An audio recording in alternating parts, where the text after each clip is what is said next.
Boleh tak kalau aku cakap yang ramai yang hidup, ramai yang salah faham tentang hidup? Ataupun biar aku betulkan sikit kata-kataku. Ramai yang hidup, ramai yang mempunyai pandangan yang berbeza tentang hidup. Persoalan dia, boleh ke?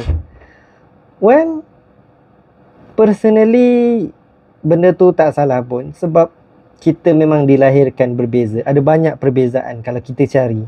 Kita punya jantina, warna kulit, bangsa dan sebagainya. Tapi ada perbezaan yang perlu diselesaikan, yang perlu dibincangkan. Contohnya macam cara kehidupan seseorang. Katakanlah ada dua orang. Orang pertama, dia melihat tak apa kalau kita hancurkan kehidupan orang lain demi kebahagiaan ataupun objektif diri sendiri. Orang yang kedua, orang yang nak capai matlamat diri tapi tanpa rosakkan kehidupan orang lain.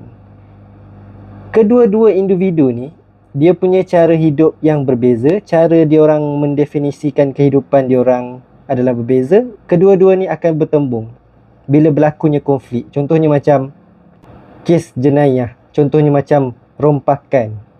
Orang yang tak kisah merosakkan kehidupan orang lain demi mencapai objektif sendiri, contohnya macam kekayaan. Diorang tak kisah kalau diorang perlu rompak ataupun dan sebagainya, macam contoh saya tadi, macam contoh aku tadi.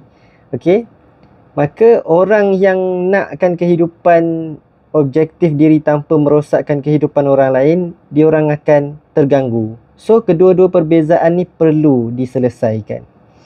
So macam mana kedua-dua orang ni mempunyai cara pandang hidup yang berbeza?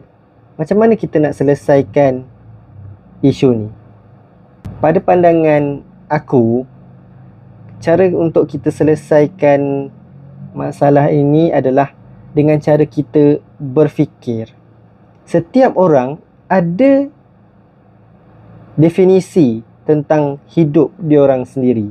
Tapi cuba kita fikir, siapa yang lebih baik untuk tahu macam mana cara untuk jalani kehidupan selain daripada dia, Tuhan ataupun pencipta ataupun